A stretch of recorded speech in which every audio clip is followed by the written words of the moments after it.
இந்த வீடியோவை பார்க்குற எல்லாருக்கும் வணக்கம். இன்னைக்கு என்ன செய்ய போறோம்னு நினைக்கி ஒரு ஹெல்த்தியான ஒரு சட்னி தான் பண்ண போகிறோம். கருவேப்பிலை சட்னி. கருவேப்பிலைனாலே ரொம்ப உடம்புக்கு ரொம்ப நல்லது.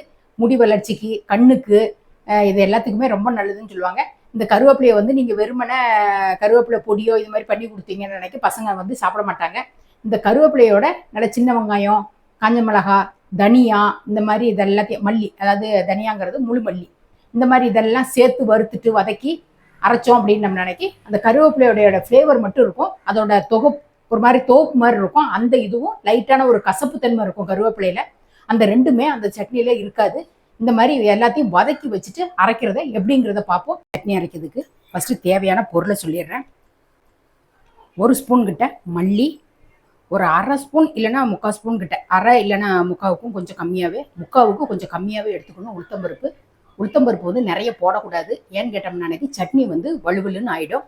நம்ம மல்லியோட வாசனை தான் ஜாஸ்தி இருக்கணும். உளுத்தம்பருப்பு ஒரு டேஸ்ட்டுக்கு தான் கொஞ்சமாக ஒரு 1/2 ஸ்பூன்லேருந்து 3/4 ஸ்பூன் வரைக்கும் உளுத்தம்பருப்பு போட்டுக்கலாம். அதோட சின்ன வெங்காயம் நல்ல ஒரு கைப்பிடி அளவு, ஒரு 15 வெங்காயம் சின்ன வெங்காயம் கிட்ட இருக்கும். ஒரு 5-6 பல் பூண்டு, ஒரு சின்ன துண்டு இஞ்சி, அதோட ஒரு சின்ன துண்டு பெருங்காயம், காஞ்ச மிளகாய் ஒரு 5, ஒரு சின்ன நெல்லிக்காய் சைஸ் அளவுக்கு புளி, கருவேப்பிலை, இதுதான் தேவையான பொருள். கட்டி பெருங்காயம் இல்லை அப்படிங்கிறவங்க நம்ம வந்து தாளிக்கும் போது சட்னிலாம் அரைச்சிட்டு தாளிக்கும் போது தூள் பெருங்காயம் போட்டு தாளிச்சு. ஒரு 1/2 ஸ்பூன் கிட்ட எண்ணெய் விட்டுருக்கேன். நான் கட்டி பெருங்காயம் இருக்கிறதுனால கட்டி பெருங்காயத்தை ஃபஸ்ட்டு போட்டுடுறேன். ஒரு 3/4 வாசி இந்த மாதிரி பெருங்காயம் வந்து இந்த மாதிரி பொரிஞ்சு வரணும். நான் ஏற்கனவே மல்லி எல்லாம் வறுக்கும் போது இதுவும் சேர்ந்து வறுபட்டுரும். ஒரு 3/4 வாசி பொரிஞ்ச உடனே மல்லியை சேர்த்துறேன். லைட்டாக வறுபட்டு வரட்டும். லைட்டாக வறுத்த உடனே அப்படியே உளுத்தம்பருப்பையும் சேர்த்துட்றேன். நீங்கள் தனித்தனியாக வறுக்கணுனாலும் வறுத்து எடுத்துக்கோங்க. இல்லைன்னா கொஞ்சம் நேரம் வறுத்துட்டு டக்குன்னு போட்டோம் அப்படின்னம்னா எல்லாமே கரெக்டாக வறுபட்டுரும். இந்த உளுந்து போட்டு கொஞ்சம் டைம்லாம் காஞ்ச மிளகாயை போட்டுருவோம். ரொம்ப செவக்க வரைக்கும் வறுத்திங்கன்னா லாஸ்ட் வரைக்கும் ஒன்று ஒன்றா போடும்போது எல்லாமே கருகி போயிடும். இப்போ காஞ்ச மிளகாயும் போட்டு நல்லா வறுத்துட்டு இது எல்லாமே நல்லா வறுபட்டு வந்துருச்சு. நான் இப்போ அடுப்பை ஸ்லோ பண்ணிவிட்டு நான் வந்து மிக்சி ஜார்லேயே சேர்த்துறேன். கொஞ்சமாக தான் இருக்குது, அதனால் கொஞ்சமாக மிக்சி ஜாரில் சேர்த்துட்டு கொஞ்சம் நேரம் ஃபேன் காற்றுல வச்சோம்னா நம்ம இந்த வெங்காயம் எல்லாம் வதங்கிறதுக்குள்ளே அதுவும் அரைப்பட்டு ஆறி வந்துடும்.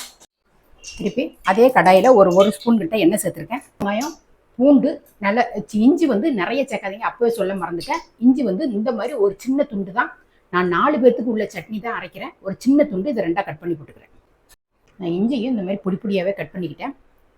நான் வந்து வெங்காயம், பூண்டு, இஞ்சி எல்லாத்தையுமே உள்ளே சேர்த்துறேன். இது நல்ல கண்ணாடி பதத்துக்கு நல்ல வெந்து வதங்கி வரணும்.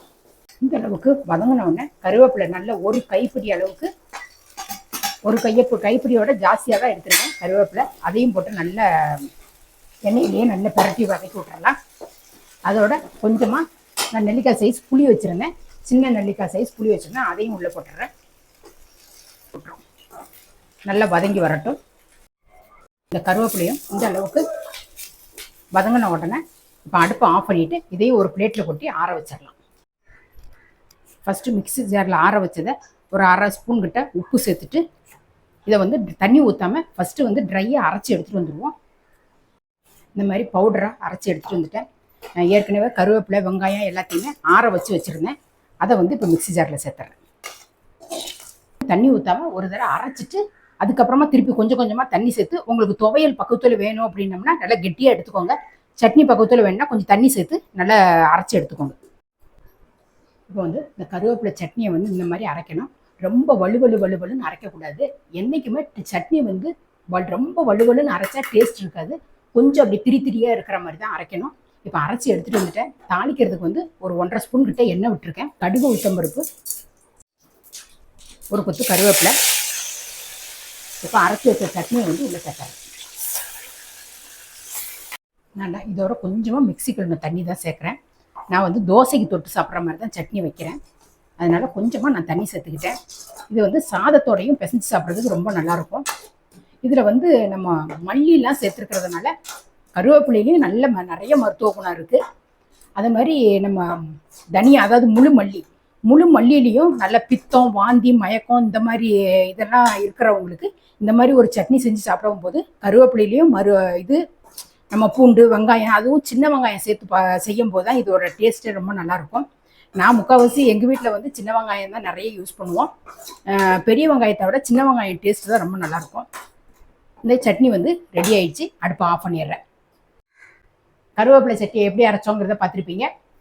இந்த மாதிரி நீங்கள் அரைக்கும் போது டேஸ்ட்டும் ரொம்ப நல்லாயிருக்கும். இந்த கருவேப்பிலையில் உள்ள கசப்பு ஒரு லைட்டான தோப்பு இருக்கும், இந்த மாதிரி இல்லாமல் இருக்கும். இப்படி அரைச்சி கொடுக்கும்போது பசங்களும் ரொம்ப விரும்பி சாப்பிடுவாங்க. இந்த கருவேப்பிலை சட்னியை வந்து இட்லி தோசை சாதத்தோட கூட பிசைஞ்சு சாப்பிடலாம். நம்ம வந்து ரொம்ப டேஸ்ட்டாக இருக்கும். இந்த கருவேப்பிலை சட்னியை வந்து நீங்களும் உங்கள் வீட்டில் அரைச்சி பார்த்துட்டு எப்படி இருந்ததுங்கிறத கமெண்ட்டில் சொல்லுங்கள். இதே மாதிரி அடுத்த ஒரு சூப்பரான ஒரு வீடியோவில் நான் உங்களை சந்திக்கிறேன். நன்றி, வணக்கம்.